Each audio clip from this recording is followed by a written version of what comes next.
말씀 에베소서 보시겠습니다. 에베소서입니다. 신약성경 315페이지입니다.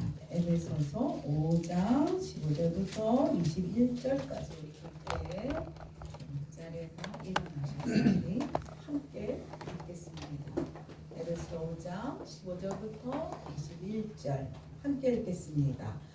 그런즉 너희가 어떻게 행할지를 자세히 주의하여 지혜 없는 자같이 하지 말고 오직 지혜 있는 자같이 하여 세월을 아끼라. 때가 악하느니라.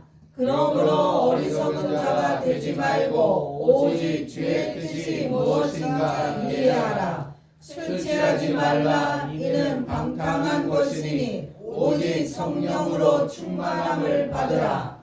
시와 찬송과 신령한 노래로 서로 화답하며 서로의 마음으로 주께 노래하며 찬송하며 범사에 우리 주 예수 그리스도의 이름으로 항상 아버지 하나님께 감사하며 그리스도를 경외함으로 피차 복종하라. 아멘. 앉으십시오. 오늘 말씀의 제목 우리 함께 읽겠습니다. 술 취하지 말고 성령으로 충만하라. 오늘 이 말씀 모든 사람들이요 하루하루 일상의 삶을 살아갑니다. 각자에게 맡겨진 그 하루하루를 살아가게 되죠. 그런데 안타깝게도 많은 사람들이요 하루하루 일상을 살아가는 것 그 자체를 힘들어하는 자들이 많이 있습니다. 반복되는 그 삶의 일상 속에서 그것을 살아나기가 어렵다는 겁니다. 그래서 어리석은 방법을 선택하여 그 일상의 삶을 피해가던가 아니면 그 일상의 삶을 쉽게 넘기려는 분들이 계십니다. 여러분 이것은요 지혜 없는 자들이 선택하는 방법입니다. 오늘 에베소 5장 16절 17절 우리 한번 읽어보겠습니다. 세월을 아끼라. 때가 악하느니라. 그러므로 어리석은 자가 되지 말고 오직 주의 뜻이 무엇인가 이해하라. 어리석은 자들은요 자기가 추구하는 최고의 가치를 여러분 하나님이 아니라 세상에서 찾으려는 사람들입니다. 그러니 그게 찾기가 쉽습니까? 그러니 갈팡질팡하지요. 시간을 허비하게 되지요. 그러면서 수많은 시간들을 그냥 보내게 됩니다. 그러므로 성경이 우리에게 말씀하고 있습니다. 뭐라고 얘기하고 있느냐? 어리석은 자들아 세월을 아껴라. 세월을 아껴라. 세월을 아끼라는 말씀은요. 여러분에게 주어진 기회를 잘 살리라 라는 그런 뜻입니다.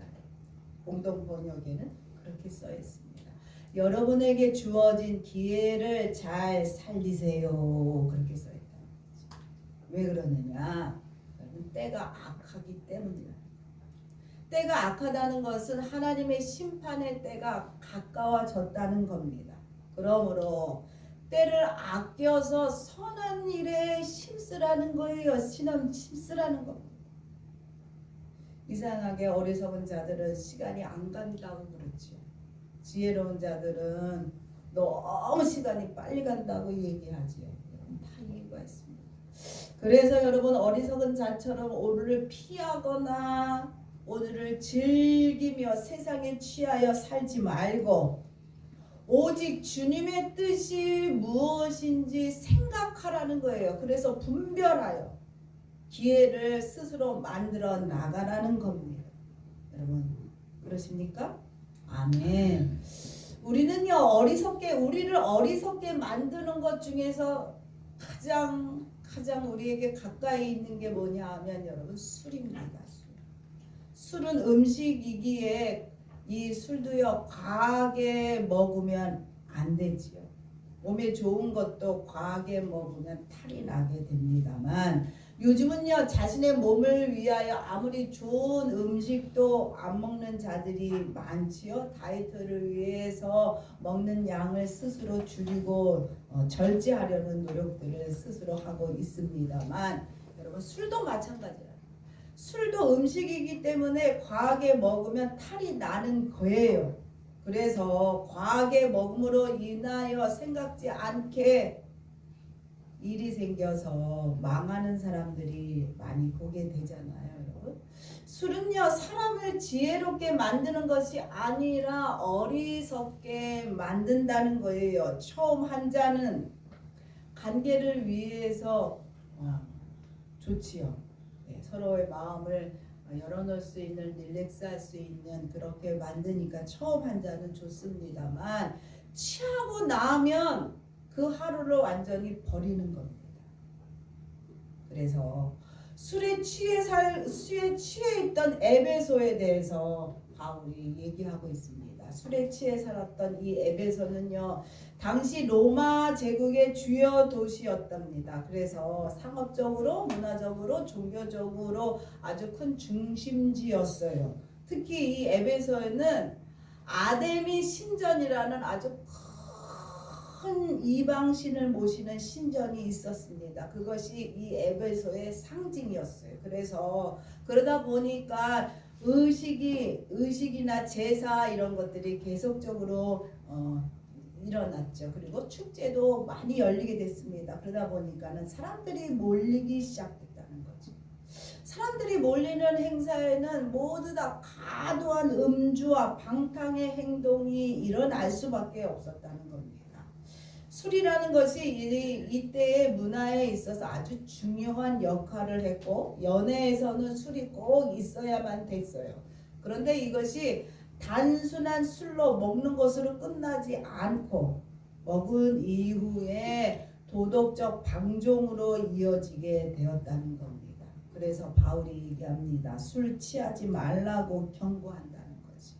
술 취하지 말라는 것은 단순히 개인적인 도덕적인 행위에 끝나는 것이 아니라는 거예요. 당신의 사회에 술 취함으로 인하여 초래한 문제들이 너무나 많이 발생했기 때문에 이것이 그 당시에도 술이 사회적 문제가 되었다는 겁니다. 여러분, 술은요 개인적으로 좋아서 취하는 거라고 쉽게 우리가 생각할 수 있지만 이 술의 문제는요 개인적인 문제를 넘어서서 가정의 문제 그리고 사회까지도 영향을 주게 됩니다. 이게 술 취한 다음에 문제가 일어나기 때문입니다. 우리나라의 음주 문화는 너무나 관대하지요. 그래서 술 취하여 행한 행동에 대해서 우리가 되게 너그럽게 생각하는 그런 문화입니다만 그런데도 불구하고 술 취함은 방탕하기 때문에 술 취하지 말라 하는 겁니다. 방탕이라는 건 뭐냐? 무절제한 쾌락과 탐닉을 하고 무절제하게 소비를 하게 하는 것. 여러분 이게 다 술을 통하여 오는 방탕에서 온다는 겁니다. 그래서 예전 복음을 들고 왔던 선교사들이요. 복음을 전하면서 함께 뭘 전했냐면 금주와 금연을 함께 우리나라에서는 전할 수밖에 없었다는 거지요. 이 나라가 이것을 끊어내지 않으면 한국이요 변하지 않는다는 걸 그들이 알았어요. 그래서 선교사님들이 복음과 함께 금주와 금연을 선포할 수밖에 없었다는 겁니다. 그래서 여러분 저 화면에 보이지만 임배세라는 분이요 금주가를 작사를 했습니다. 그래서 이것이 1931년 찬송가에 포함되었다는 겁니다.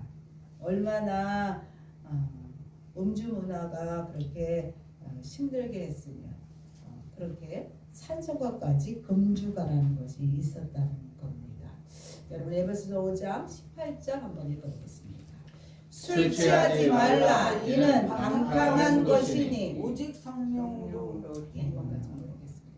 술 취하지 말라 이는 방탕한 것이니 술 취하지 말라 여러분 이 말씀을 접할 때 여러분의 마음에 부담감이 오십니까? 아마 여기는 부담감이 거의 없으신 걸로 봅니다. 우리는 술을 한 방울도 먹지 않기 때문에 나는 술을 한 방울도 먹지 않아. 그렇기 때문에 나는 이 명령을 완벽하게 나는 지키고 있어. 이런 분들이 아마 대부분이실 수도 있을 것 같아요. 그런데 어떤 분은 또 나는 술을 가끔 마시지만 취할 정도로는 마시지 않고 있으니 나는 이 명령을 잘 따르고 있어. 이렇게들 생각하실 겁니다. 그러나 여기서 말씀하시는 것은 이 명령은 단순하게 술 취하지 말라로 끝나는 것이 아니라는 겁니다. 그러면 15절 뭐라고 말씀하고 있느냐? 지혜 없는 자같이 하지 말고 오직 지혜 있는 자같이 하라. 17절 읽겠습니다. 어리석은 자가 되지 말고 오직 주의 뜻이 무엇인가 이해하라. 술 취하지 말라는 명령 그 다음에 따라오는 것이 이와 같이 또 있다는 겁니다. 지혜 없는 자같이 하지 말고 오직 지혜 있는 자같이 하라. 어리석은 같이 자치하지 말고 오직 주의 뜻이 무엇인지 이해하라. 이렇게 금지 명령 다음에 따라오는 것 같이 술 취하지 말라는 명령 다음에 뭐가 따라오느냐? 방탕하지 말라.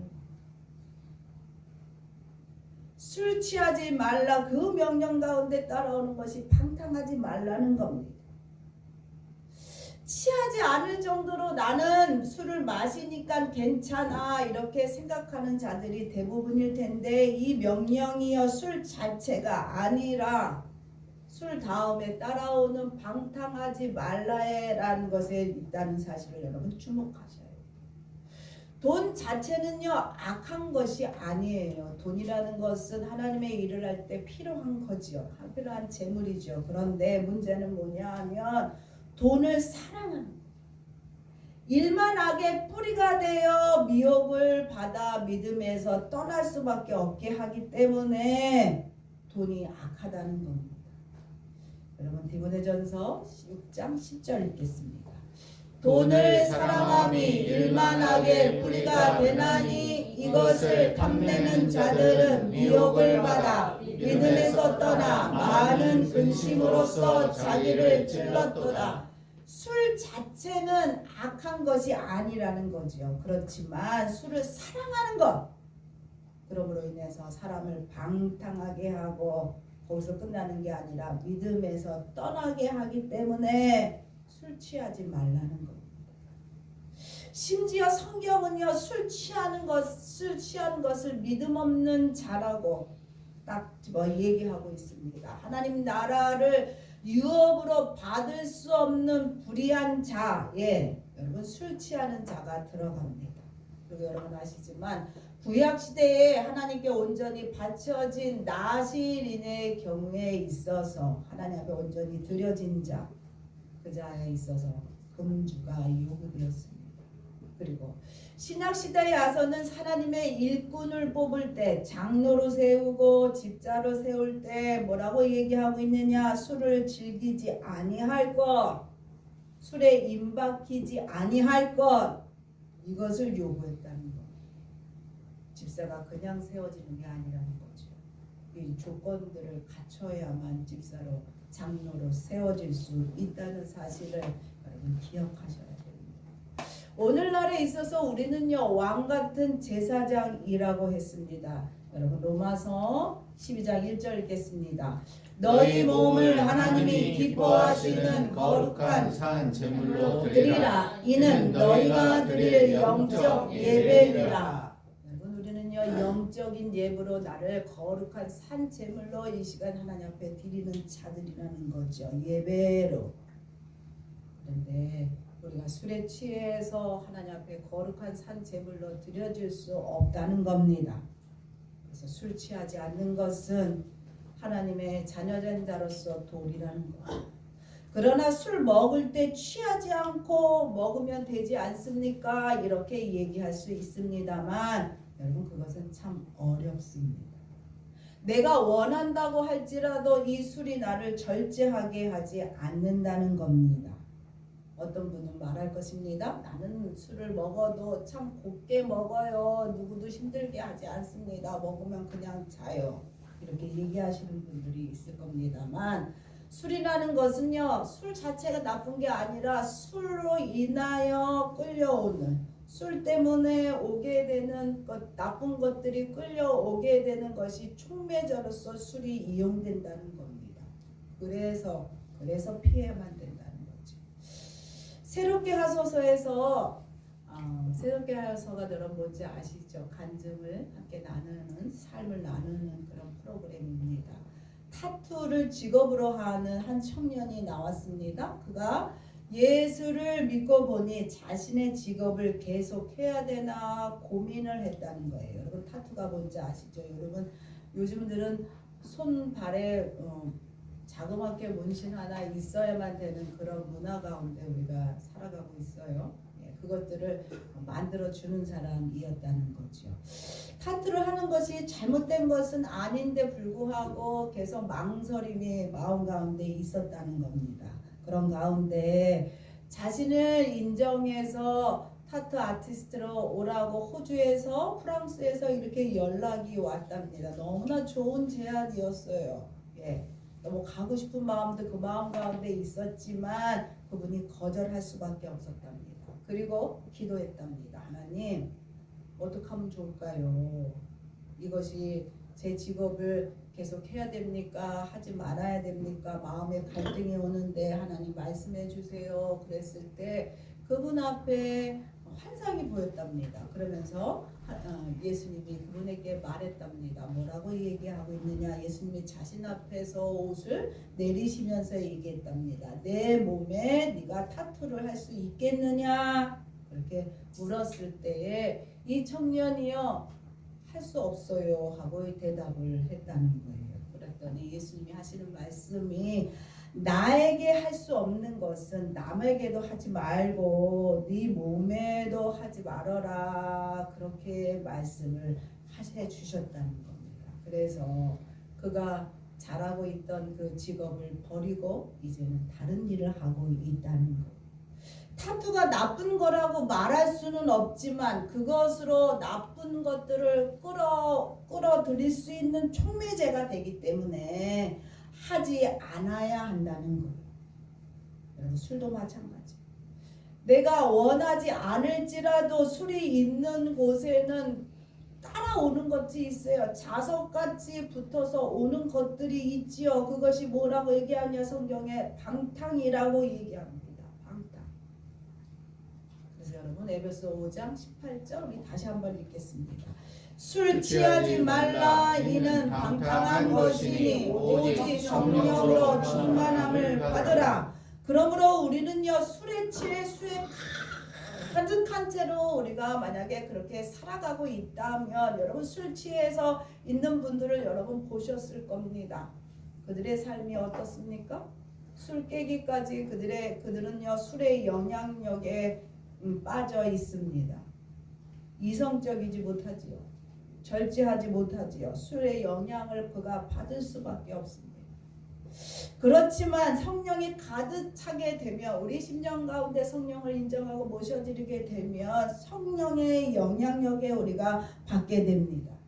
술의 영향력 아래에 있으면 절제할 수가 없어요. 하고 싶어도 못하지요. 술이 나를 붙잡고 있으니 할 수가 없습니다. 그러게 되면 질서가 없어집니다. 그리고 부도덕해질 수밖에 없어요. 그렇지만 성령의 영향력 아래 가게 되면 성령의 열매가 맺게 된다는 겁니다. 내가 원하지 않았을지라도 성령께서 나를 이끌고 가시기 때문에 성령의 열매가 맺게 됩니다. 사랑, 희락, 화평, 오래 참은, 자비, 양성, 온유, 절제라는 우리의 성품이 예수님의 성품으로 바뀌어질 수밖에 없다는 거예요. 그래서 마지막 그 절제라는 것이 생기게 된다는 겁니다. 나의 힘으로 할 수 없었던 것이 성령의 힘으로 내가 하고 싶었던 것들을 죽일 수 있게 된다는 겁니다. 성령이 충만할 때 우리가 육체가 요구하는 것을 우리가 누를 수 있다는 거예요. 여러분 갈라디아서 5장 17절 읽겠습니다.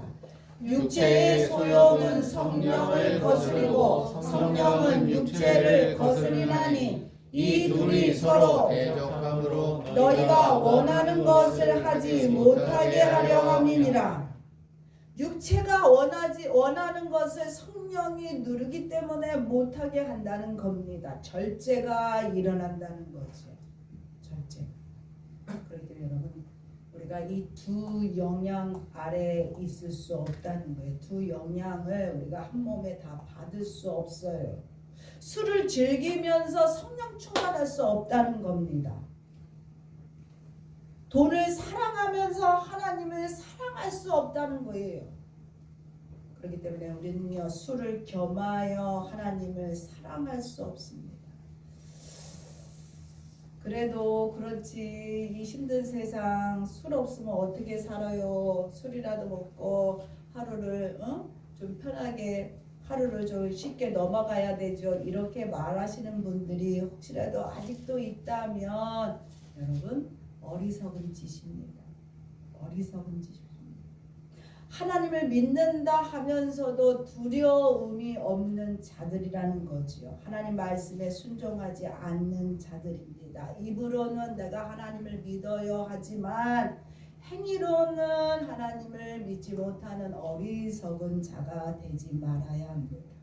그래서 바울이 오늘 우리에게 얘기합니다. 술 취하지 말라. 오직 성령으로 충만하라 우리에게 얘기합니다.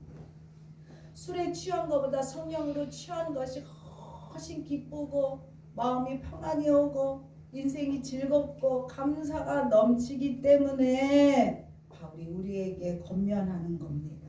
술 취하면 결국 우리를 방탕으로 나락으로 인생 나락으로 떨어뜨리지만 성령의 취하게 살면 찬양과 감사가 되는 그런 인생으로 우리를 이끌어 가기 때문입니다.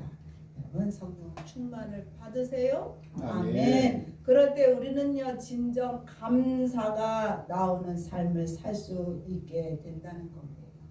성령 충만이라는 것은 뭐냐? 내 마음과 내 삶을 온전히 하나님 앞에 드리고 나의 주권을 나의 모든 삶의 주권을 하나님 앞에 드리는 겁니다. 하나님의 뜻대로 나를 사용하여 주시옵소서. 하나님의 원하시는 것들을 내가 행하길 원합니다. 하나님 앞에 날마다 고백하는 삶이 성령 충만의 삶입니다. 아멘. 그래서 바울이 얘기합니다. 성령 충만은 한 번 받는 게 아니라 한 번 뜨거워지고 한 번 결단하고 끝나는 것이 아니라 매일매일 결단함이 있어야만 된다는 거예요. 그래야 지속이 됩니다. 성령 충만 받는 방법에 대해서 성경이 말씀하고 있죠. 사도행전에 분명히 우리에게 자세하게 말씀하고 있습니다. 그 방법은 회개하고 간구하는 겁니다. 기도하는 것. 성령은 회개하고 제사함을 받은 자에게 오시지요. 이미 예수를 고백한 자들에게는 우리 심령에 예수님이 들어오시면 동시에 성령님도 함께 임재하고 계세요. 우리 모든 자들은 성령님과 함께 생활합니다.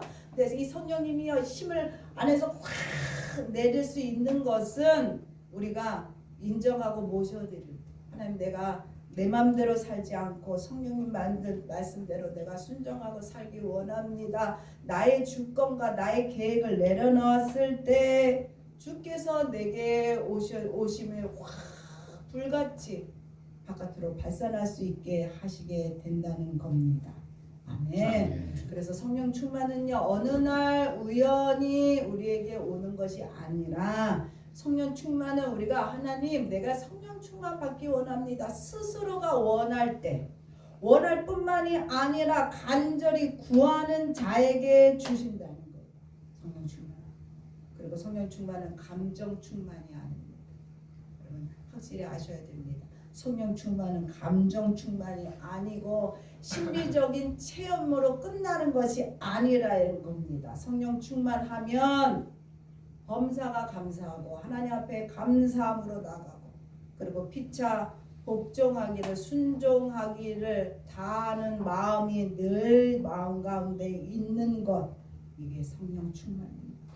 아멘. 그래서 바울은요 진정으로 하나님과 교제하고 또 영혼의 평정을 얻고 기쁨을 얻는 일은 술 취함이 아니라 성령 충만이라고 우리에게 단단히 얘기해주고 있는 거예요.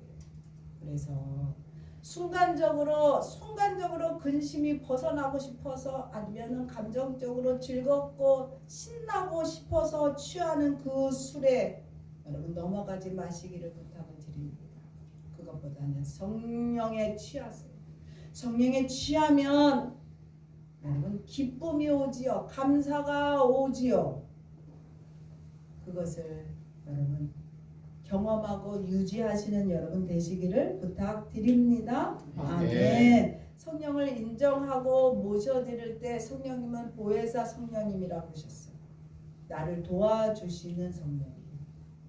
나를 도와주셔서 우리가 그토록 원하는 성령의 열매를, 부유를, 사랑을, 절제를, 오래 참음을, 온유를 우리에게 주시는 것입니다. 아멘. 성령 열매를 맺기를 원하십니까? 그럼 성령 충만을 받으세요. 아멘.